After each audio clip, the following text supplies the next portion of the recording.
una repetición nada más, los ciclos otra vez acá, para recordar nuevamente que estamos en una cadena, ¿no? Y acá surgen las preguntas. ¿Por qué el agua en primer lugar? Ya sabe la respuesta, ¿no?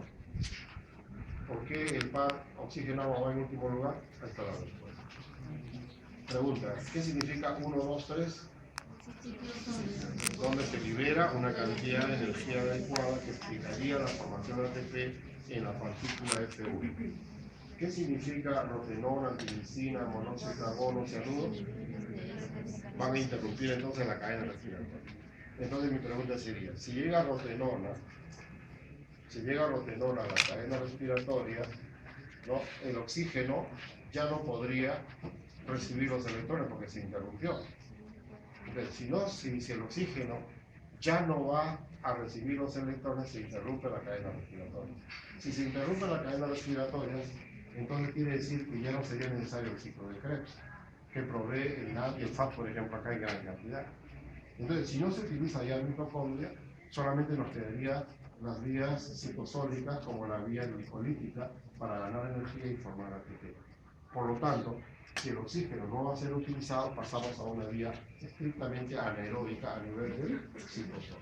Entonces la pregunta sería, ¿qué importancia tiene el oxígeno? El oxígeno es importante porque es el receptor de los electrones de la cadena respiratoria. ¿Ve? Entonces de esa manera se reduce y se forma el agua. ¿Ve? Entonces, acá tienes la fórmula, media molécula de oxígeno, más 2 protones, más 2 electrones, nos da la molécula de agua. Entonces quiere decir que el oxígeno está estabilizando el proceso de transferencia formando agua. ¿Qué pasaría si el oxígeno no recibe los 2 electrones, sino recibe 1 y se queda con ese 1 solamente? Entonces se produciría un compuesto muy peligroso que se conoce como el anión superóxido. Se producía el anión superóxido. Es un radical libre peligrosísimo.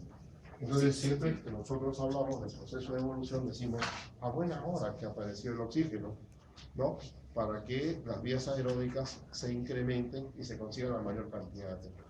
Pero siempre ponemos en la balanza, ¿no? El oxígeno es muy bueno por la zona que me ha dado. Entonces, ¿cuál es lo negativo del oxígeno? Esto de aquí. Que en cualquier momento se están produciendo radicales libres de la propia respiración. Entonces, nuestras mitocondrias están utilizando el oxígeno para la formación de agua, pero un porcentaje de ellos no recibe oxígeno y está produciendo radicales libres constantemente. En este proceso, en este momento, nuestro cuerpo está produciendo millones y millones de radicales libres de tipo anión superóxido. Una enzima, la superóxido dismutasa, permite que este radical libre se transforme en peróxido de hidrógeno. Y una catalasa permite que el peróxido de hidrógeno se transforme en agua. Entonces nos estamos protegiendo, sí, pero siempre hay una cantidad que no va a hacer y siempre va a hacer daño a través del tiempo, produciendo a nivel de membrana o ADN o macromoléculas daño, que son los radicales. ¿Ya? Entonces cuando me preguntan, ¿cuál es el origen de los radicales libres? Acá tenemos un origen. Cuando no se completa, ¿entiendes? No se completa la captación de los 2 electrones de oxígeno produciendo ese anión superóxido. Por lo tanto, todos los antioxidantes que podamos consumir hoy en día sería algo magnífico, porque de esa manera nos estamos protegiendo. El oxígeno, ¿para qué sirve? Es el último sector de la cadena respiratoria según el esquema. El oxígeno permite la captación de electrones y protones que provienen de la oxidación de los nutrientes, carbohidratos, lípidos, proteínas. Todo lo que se oxida va a llegar al final va a llegar al oxígeno para formar agua. Obviamente que en este proceso de oxidación completa, esta molécula que entró, que se llama glucosa, va a terminar como CO2 y agua, es cierto. El dióxido de carbono lo estamos eliminando y el agua lo estamos eliminando. Quiere decir que para nosotros el proceso de oxidación de un alimento, ¿no?, va a producir como desecho CO2 y agua. Pero esto que hemos visto acá, esta secuencia que acabamos de ver, se ha organizado de otra manera, ¿ya? Se ha organizado ya en la membrana interna de la mitocondria como complejos. Entonces, el que empieza todo sigue siendo el NAD. El NAD reducido, de acuerdo a lo anterior, el NAD reducido se lo daba a la coenzima Q los electrones. Por lo tanto, eso va a formar el primer complejo número 1. El NAD reducido por encima Q, lo que quiere decir que ahí trabajaba el primer complejo. El segundo complejo es este de acá, ¿Dónde lo pusimos anteriormente? ¿Dónde pusimos acá alfa? Acá arriba, ¿te acuerdas? Por lo tanto, ese es nuestro segundo complejo. Entonces, ese succinato por enzima Q reducida tiene ese nombre porque en el ciclo de Krebs, acá, ¿no? Hay la formación de succinato a esta altura, ¿no? El succinato va a ser oxidado a fumarato y se va a formar Fa reducido. Ese succinato de deshidrogenasa, que es la enzima que te está mencionando acá, ¿no? Esa enzima tiene como coenzima alfa y es la única enzima que está pegada a la membrana interna de la mitocondria. Quiere decir que eso forma el complejo número 2. Se llama succinato por enzima Q reducida. ¿Por qué se llama succinato? Porque hay un metabolito del ciclo de Krebs que se llama succinato. Que el succinato, al ser oxidado en fumarato, te va a producir Fa reducido. Y eso, electrones, ¿a quién le va a dar? A la coenzima Q. Quiere decir que la coenzima Q va a recibir electrones por acá y también electrones por acá. Por eso que la coenzima Q, que es un compuesto lipofílico, también se le llama la ubiquinona, que viene del término ubicuo. Estoy por acá, pero también puedo estar por acá. Entonces, ese es un compuesto que se puede mover a nivel de la biomembrana, en la zona lipídica, la bicapa fosfolípidos. O sea, cuando vienen electrones de acá, pues entonces la coenzima Q se estaciona en este sitio para recibir electrones. Cuando vienen electrones de acá, se mueve para el destino, es ubicuo, se llama ubiquinona a la coenzima Q. Esa coenzima Q le va a dar los electrones al complejo 3, donde está el citocromo C. O sea, quien le va a dar en la coenzima Q le va a dar electrones al citocromo C. ¿Ves? Esa es la idea del complejo 3. Y por último, ¿quién recibe electrones? El complejo 4, formado por la citocromo 1, citocromo A3, o sea, la citocromo oxidasa. Ya te dije que el citocromo A3 es la citocromo oxidasa. O sea, cualquier compuesto que se pega al A3 ya no va a ser posible que los electrones lleguen al oxígeno. Entonces, el monóxido de carbono, un veneno peligrosísimo, o el cianuro, va a pegarse acá. Acá se pega el cianuro. Al pegarse el cianuro, entonces el oxígeno que llega ya no puede recibir los electrones y se interrumpe la transferencia de electrones al oxígeno para formar agua. Se interrumpe toda la cadena respiratoria, por supuesto. Y estos complejos los vemos ahora graficados en una primera parte acá, para que otra vez te des cuenta de que estamos señalando acá el primer complejo. Ese primer complejo le va a dar a la coenzima Q. El complejo 2 le va a dar a la coenzima Q o cualquier otro que esté relacionado con Fa. Por ejemplo, cuando el glicerol 3-fosfato interviene en citosólico, interviene la enzima llamada glicerol 3-fosfato deshidrogenasa. Como está ligado al Fa, le va a dar a la coenzima Q a este nivel. Entonces tiene la primera parte acá. Cualquier compuesto, acá está la oxidación de los ácidos grasos, hasta acetilcoenzima A. Entonces la oxidación de los ácidos grasos, ¿no? Para prevenir la formación de produce FAT. ¿Acá creo que lo puse o no? Ahí está, el FAT. El FAT que se produce también va a ir a la coenzima Q. Ahora, acá tienes el complejo número 1, el complejo 2 donde habíamos quedado. Acá nos habíamos quedado en la lámina anterior. Me había quedado acá en la lámina anterior, coenzima Q. Entonces ahora digo, ¿y de la coenzima Q qué? Bueno, ahora tenemos el complejo número 3. Complejo número 3. Los electrones van a ser donados a este nivel. Coenzima, acá, citocromo. Este complejo 3, estamos acá, va a transferir electrones al citocromo C. Entonces, si notas con cuidado, mira, el esquemita me está indicando que este se mueve exactamente. El citocromo C, ¿no? Ese citocromo C tiene capacidad de poder movilizarse en esta zona, eso que se mueve en esta zona. Ahora, vamos a retroceder un poquito para recordar esto. Acá. Entonces estamos acá en el citocromo C. Quisiera que ubiquemos al citocromo C. Acá. Citocromo B, citocromo C. Acá lo tenemos. Acá va proteína esferosulfurada. Y acá tenemos, entonces, esto no forma parte del complejo. Míralo con cuidado, por favor. No forma parte del complejo. ¿Acá? Este es el que tiene capacidad de movimiento. El otro está fijo en la biomembrana. Este tiene capacidad de movimiento. Tiene que mirarlo con cuidado. Ahora nuevamente, acá está, citocromo C. Y este citocromo C dona electrones al complejo 4. Y el complejo 4, eso contiene el citocromo A3, donde se produce la formación de agua. El oxígeno recibe electrones, recibe los protones que están sueltos en el medio y se forma la molécula de agua. ¿Dónde estamos? Acá está el espacio membranal. ¿Qué es esto? El mitosol, la matriz mitocondrial, estamos en el interior. Entonces mi pregunta es, mirando acá, el citoplasma C, ¿dónde se ubica? ¿Hacia el espacio intermembranal o hacia el mitosol?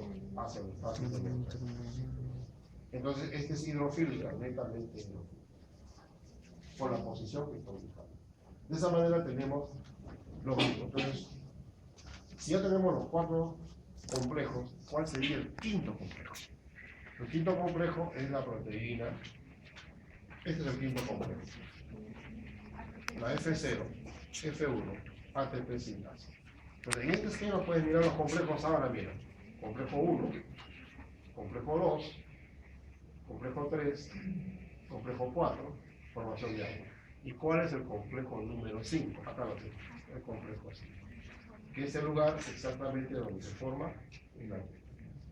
Por eso que a esto se le llama simplemente la partícula F1.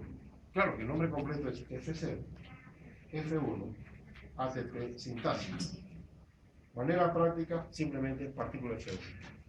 El complejo número 5. Bueno, acá tienes tú la manera cómo se transfiere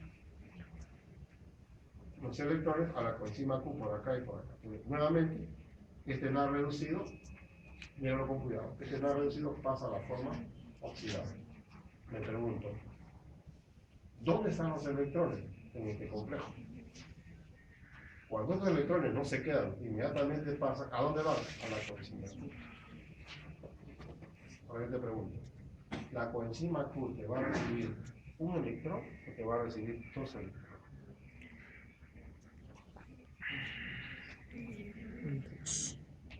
Como ya te parqueaste, como ya te vi que te has parqueado, acá está. Coenzima Q oxidada, coenzima Q reducida. Primero recibe un electrón y se forma un radical libre, pero no va a quedar ahí, se forma. O sea, recibe 2 electrones y recibe 2 protones. ¿Entiendes? Igual que el NAD, igual que el FAT, no hemos quedado, igual que el NAD, igual que el FAT, obviamente. Entonces, por eso que acá me doy cuenta rápidamente que esta coenzima Q está recibiendo por acá y por acá. Si no está con el juego acá dice succinato, succinato. Y acá dice fumarato. En el ciclo de Krebs hay un metabolito llamado succinato, que al ser oxidado por la succinato deshidrogenasa ligada al FAT, te produce fumarato y te produce NAD reducido. Ese NAD reducido va a ser oxidado. Entonces, si el NAD se reduce, si el FAT reducido, los electrones van acá. Entonces, quien se va a reducir es la coenzima. Si este está reducido y ahora está oxidado, quien se reduce, la coenzima. Porque esto, el complejo 1 no interviene. Este no, estoy hablando de este lado acá. Si la coenzima Q está reducida y ahora está oxidada, ¿quién se reduce? El complejo 3. Si el complejo 3 está reducido y ahora está oxidado, ¿quién lo recibe? El citoplasma C. Si el citoplasma C está reducido, ¿cuántos electrones ha ganado? Un electrón. Pero este estaba dando 2, pero la transferencia es 1 a 1. 1 a 1. Y que no recibe ese citocromo del complejo 4, 1 a 1. Entonces, ¿quién recibe al final? El oxígeno. ¿Cuánto recibe el oxígeno? Para formar agua. Y ahí se estabiliza la reacción.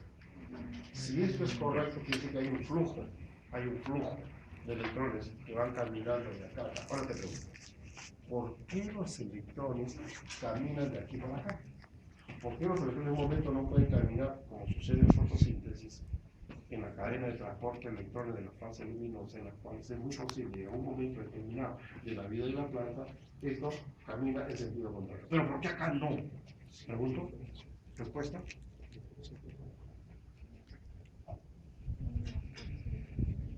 Digo fuerte para que ustedes terminen. Muy bien, perfecto. Debido a las fuerzas electromotrices de valor negativo acá y de valor positivo acá. Disculpe. Entonces, ¿cuál es el valor acá? Más 0,82. ¿Cuál es el valor acá? Menos 0,32. Por esa razón, el flujo es constante, en este sentido. Entonces, nuevamente, acá es posible hablar de un flujo, un camino, donde se respetan las posiciones. Y si miras este esquema que me he sacado de una página web muy buena, en la cual le voy a dar al delegado para que ustedes si quieren consultarlo, una página muy buena, he sacado varios láminas de acá, del doctor King de la Universidad de Kansas. Te vas a notar acá, nuevamente, algo que ahora voy a poner un poquito más de hincapié. Cuando el nada reducido pasa a nada oxidado, por supuesto que acaba de existir un proceso de oxidorreducción. Pero en ese proceso de transferencia, que es otra cosa que estoy avanzando, dos protones o un par de protones que se calcula va a salir al espacio intermembranal, los ubicados. Si esta es la cadena respiratoria, esto se llama matriz, esto se llama espacio intermembranal. Entonces, cada vez que el complejo donador de electrones está funcionando, se produce un traspaso de protones que estaban acá a protones que ahora están en este espacio. Si miras con cuidado nuevamente, bueno, acá tienes succinante combinato, complejo 2, la coenzima Q lo recibe, complejo 3, citocromo C, complejo 4, al final el oxígeno pongo el agua. Pero en este esquema te estoy haciendo más claramente el proceso por el cual se transfieren protones del mitosol al espacio terminal. Por lo tanto, te pregunto, cuando se produce la transferencia de electrones, ¿el pH del espacio intermembranal aumenta o disminuye? No te precipites, vamos a ver 20 segundos. Aumenta, hay más protones. Nuevamente, cuando los electrones viajan a gran velocidad al oxígeno para formar agua por el proceso de los complejos, ¿no? Si sucede ese fenómeno que te estoy diciendo, el pH del espacio intermembranal ¿aumenta o disminuye? Aumenta. Hay más protones. Claro, se vuelve más ácido, disminuye. Disminuye. De 7.4 a 7.2. Claro. ¿Me entiendes? De 7.4 a 7.2. pH. Esto quiere decir que acá se está haciendo mayor acidez. Entonces, ¿Quién determina la acidez? La concentración de iones hidrógeno. Si hay una concentración de iones hidrógeno, esa es una gradiente. un gradiente, claro. Esa gradiente protónica libera energías. Entonces, inmediatamente digo, si hay una gradiente de protones y es posible que se libera energía, entonces yo puedo formar ATP. ¿De acuerdo?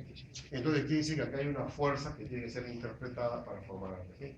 Entonces, si miras este dibujito ahora, te vas a dar cuenta que cuando los electrones viajan, en el sentido que hemos hablado, entonces va a haber una transferencia de protones. Miren, quiere decir que este espacio de acá, los protones que están en este espacio van a salir. Por lo tanto acá, el pH está y está creándose una gradiente. Entonces hay unas cargas ya manifiestas, positivo por acá y negativo por acá. Esa fuerza protónica va a servir para la síntesis de ATP. Pero ¿dónde se sintetiza ATP? ¿Dónde? Acá. No. Entonces solamente la fuerza puede demostrarse cuando los protones que están acá van a regresar a su sitio. Los protones que salieron van a regresar a su sitio. ¿Pero por dónde regresan? Por este sistema, que mañana lo vamos a estudiar, porque ahora ya se agotaron, el neurona ya están chocando. En este momento ya no puedo seguir más. Llegaron ustedes a sus primas y ya es imposible continuar. Nos relajamos hasta el día de mañana. Nuevamente una cosita que quiero dar. Yo la verdad que estaba un poco distraído y es mi culpa. Pero todo el aire que estaba abajo me dice, oye, estoy esperando a mis alumnos, voy a hacer investigación. ¿El proyecto dónde está? Uy, le digo, claro, tienes razón, el delegado. ¿Dónde está el delegado que no me ha hecho acordar eso? Tenía él que repartir. Yo le dije el primer día de clase, tiene que repartir los 129 alumnos entre los profesores que somos para que se acerquen a su profesor y le diga al proyecto que él ha venido a buscar. ¿Dónde están mis alumnos? ¿Qué alumnos de investigación? No lo hemos repartido, delegado, por favor, donde estés, que no te veo por acá. Ahí está el delegado. Necesito con carácter de urgencia. ¿Por qué? Porque ya todos conocen a sus profesores, o más o menos los conocen.